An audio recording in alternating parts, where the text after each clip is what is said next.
आज मैं आपको एक ऐसे तीर्थ के दर्शन करने ले चलता हूं जो देखने में शायद बहुत छोटा स्थान लगे और कम ही लोग उसके बारे में जानते हो, पर उसका द्वापर युग से बहुत गहरा रिश्ता है। तीर्थ यात्राओं के क्रम में हम पहुंचे यमुना के किनारे बाबा भोलेनाथ के 101 मंदिरों की श्रृंखला वाले एक छोटे से नगर में, जहां भगवान शंकर पार्वती की सेठानी के रूप में मूर्तियां हैं, या फिर मूंछों वाले बाबा भोलेनाथ की भी दुर्लभ मूर्ति है। मुना भी कुछ देर के लिए उल्टी दिशा में बहती है, क्योंकि उसको इस पवित्र तीर्थ का एक चक्कर लगाना होता है। और जैसे मैंने अयोध्या की यात्रा में बताया कि हिंदू धर्म, जैन धर्म और देशभक्ति का संगम अयोध्या में है, क्योंकि प्रभु राम जैन धर्म के 5 तीर्थंकर का जन्म स्थान अयोध्या है और माना जाता है गुमनानी बाबा के छद्म रूप में नेताजी सुभाष बोस अयोध्या में रहे। वैसे ही भगवान कृष्ण, शिव, जैन धर्म के तीर्थंकर नेमिनाथ जी और भारत के एक यशस्वी प्रधानमंत्री का पैतृक स्थानों का संगम यह छोटा सा स्थान रहा है।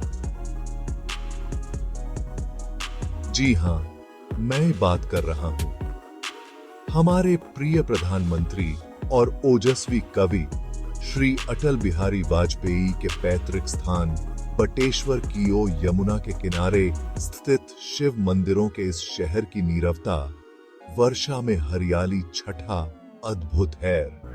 इन मंदिरों के लगे असंख्य घंटों को डाकुओं द्वारा लगाया हुआ माना जाता है और आज भी लोग यहां छोटे छोटे घंटों का दान करते हैं। बटेश्वर आगरा से लगभग 80 किलोमीटर दूर स्थित है। लोग ऐसा बताते हैं कि भगवान शिव ने यहां एक बरगद के पेड़, जिसे संस्कृत में बट कहा जाता है, के नीचे कुछ समय के लिए विश्राम किया था। इस प्रकार उन्हें बट ईश्वर जाना गया। बरगद भगवान के रूप में जाना जाने लगा। धीरे धीरे इस स्थान को बटेश्वर कहा जाने लगा। बटेश्वर को भदावर के काशी के नाम से जाना जाता है। द्वापर युग में यह शूर सैनपुर के नाम से जाना जाता था। सदियों से चली आ रही परंपराओं और रीति रिवाजों को संजोए बटेश्वर अपने आप में एक अनोखी दुनिया समेटे हुए है। यहाँ के त्योहार और धार्मिक आयोजन इस स्थान की सांस्कृतिक धरोहर को जीवित रखते हैं। यह स्थान भगवान शिव, भगवान कृष्ण और जैन धर्म के 22वें तीर्थंकर भगवान नेमिनाथ से जुड़ा हुआ है। यहाँ के मंदिर इन देवताओं की महिमा का गुणगान करते हैं और यहाँ आने वाले भक्तों को आध्यात्मिक अनुभव प्रदान करते हैं। यहाँ की प्राचीनता और धार्मिक महत्व को देखते हुए इसे छोटा काशी भी कहा जाता है। यहाँ के मंदिरों की प्राचीनता और यहाँ की धार्मिक गतिविधियां इस स्थान को एक विशेष पहचान देती हैं।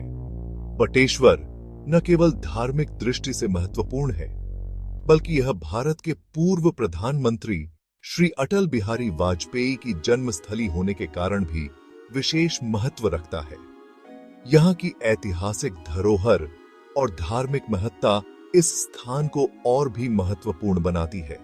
कान्हा के बाबा महाराजा सूरसेन की नगरी, जहां से वासुदेव जी की बारात मथुरा गई थी, और अगर कंस को वह आकाशवाणी नहीं हुई होती तो शायद भगवान का जन्म स्थान बटेश्वर ही होता।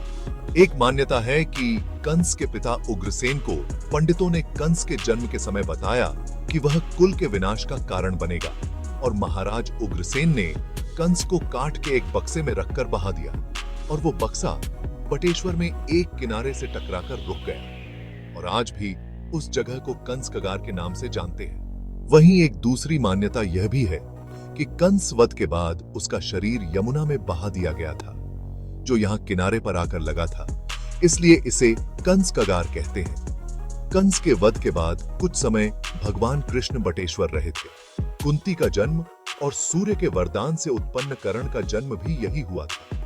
कृष्ण के बाबा शूरसेन जी के किले कुछ अवशेष शौर्यपुर में आज भी है। महाभारत युद्ध से विरक्त होकर बलराम जी यहाँ आकर रहे थे। यमुना के चंद्राकर किनारे के साथ साथ लगभग 101 मंदिरों की श्रृंखला आपका मन मोह लेगी। हालांकि काफी मंदिरों के अब अवशेष ही है। महाशिव पुराण के अंतर्गत कोटि रुद्र संहिता में इस तीर्थ के बारे में बताया गया है। बटेश्वर पहुंचना चंबल की हरियाली और टीलों के बीच से गुजरने जैसा है। इसका नजारा बहुत शानदार है और बरसात के मौसम में यह आपको और भी रोमांचित कर देगा। यह इलाका कम आबादी वाला है और बहुत ज्यादा विकास यहां नहीं है। अकबर के समय में यहां भदौरिया राजपूत राज्य करते थे। कहा जाता है कि एक बार यहां के राजा बदन सिंह अकबर से मिलने आगरा आए और उसे बटेश्वर आने का बुलावा देते समय भूल से यह कह गए कि आगरे से बटेश्वर पहुंचने में यमुना को नहीं पार करना पड़ता, जो सत्य नहीं था। घर लौटने पर उन्हें अपनी भूल मालूम हुई और राजा चिंता में आ गए। इसी भय से उन्होंने यमुना की धारा को पूर्व से पश्चिम की ओर बदलने के लिए उसे बटेश्वर के दूसरी ओर कर दिया और इसलिए कि नगर को यमुना की धारा से हानि न पहुंचे, 1 मील लंबे अत्यंत मजबूत और पक्के घाटों को नदी तट पर बनवाया। शिव और यमुना का पावन तट। यह स्थान भारतीय संस्कृति और धार्मिकता का एक महत्वपूर्ण केंद्र है। बटेश्वर धाम के लिए एक कथा कही जाती है कि राजा भदावर के और मैनपुरी के तत्कालीन राजा परमार के यहां उनकी रानियां लगभग एक ही समय पर गर्भवती हुई। शुरुआती शत्रुता के बाद दोनों राजा एक अच्छे मित्र बन गए थे। दोनों के बीच एक समझौता भी हुआ कि जिसके भी कन्या होगी वह दूसरे के पुत्र से शादी करेगा। पर दोनों राजाओं के यहां कन्या पैदा हो गई। पर राजा भदावर ने परमार को सूचित कर दिया कि उनके पुत्र पैदा हुआ है। उनकी झूठी बात का परमार राजा को पता नहीं था। वे अपनी कन्या को पालते रहे और राजा भदावर के पुत्र से अपनी कन्या का विवाह करने के लिए बाट जोहते रहे। जब राजा भदावर की कन्या को पता लगा कि उसके पिता ने झूठ बोलकर राजा परमार को उसकी लड़की से शादी का वचन दिया हुआ है, तो वह अपने पिता के वचन को पूरा करने के लिए भगवान शिव की आराधना यहीं बटेश्वर पर करने लगी। पर भगवान शिव द्वारा उसकी विनती न सुनी जाने के कारण उसने यमुना नदी में आत्महत्या के लिए छलांग लगा दी। भगवान शिव प्रकट हुए और उस कन्या को पुरुष रूप में बदल दिया। राजा भदावर ने इसी वजह से इस स्थान पर 101 शिव मंदिरों को बनवाया। बटेश्वर में यमुना नदी का बहुत ही महत्व है। सब तीर्थों का भांजा भी इसे माना गया है। 17वीं शती में मराठों का राज्य यहां स्थापित हुआ और संस्कृत विद्या का यहां पर अधिक प्रचलन हुआ था, जिसके कारण बटेश्वर को छोटी काशी भी कहा जाता है। बटेश्वर के घाट इसीलिए प्रसिद्ध हैं कि उनकी लंबी पंक्तियां बिना टूटे हुए दूर तक चली गई हैं, जबकि बनारस के घाटों में आपको बीच बीच में खाली स्थान दिखेगा। एक लोक कथा मुझे स्थानीय पंडित जी ने बताई कि सभी तीर्थों की यात्रा तब तक पूरी नहीं होती जब तक कि बटेश्वर में पूजा का जल न चढ़ाया जाए। पानीपत के तृतीय युद्ध के बाद जब मराठा अब्दाली से पराजित हो गए, तब वीरगति पाने वाले मराठों को इसी स्थान पर श्रद्धांजलि दी थी और उनकी स्मृति में एक विशाल मंदिर भी बनवाया था, जो कि आज भी विद्यमान है। शौरीपुर के सिद्ध क्षेत्र की खुदाई में अनेक हिंदू और जैन मंदिरों के अवशेष और मूर्तियां प्राप्त हुई हैं। जैन धर्म के अनुयायी भगवान नेमिनाथ का जन्म स्थान बटेश्वर को मानते हैं, जो उनके 22वें तीर्थंकर थे। बरुआ मठ शौरीपुर का सबसे प्राचीन जैन मंदिर है, जो एक चबूतरे पर बना है। प्रमुख देवता भगवान नेमिनाथ की अत्यंत भव्य काले पत्थर की काया उत्सर्ग प्रतिमा भी यहां है। यमुना नदी के किनारे स्थित घाटों की अपनी एक अलग ही पहचान है। ये घाट धार्मिक और सांस्कृतिक गतिविधियों के केंद्र हैं और यहाँ का वातावरण अत्यंत पवित्र और शांतिपूर्ण होता है। शहर से कुछ दूर पर भगवान महादेव द्वारा स्थापित श्री वनखंड ईश्वर मंदिर का शिवलिंग है, जो सर्व मनोकामना को सिद्ध करता है। मंदिर सुंदर हरियालय वन प्रदेश के मध्य में है और इस स्थान की शांति के साथ साथ मोरों की कुहूक आपको अत्यंत आनंद का अनुभव कराएगी। यह मंदिर 6000 साल पुराना है और महाराजा शूरसेन द्वारा बनवाया गया था।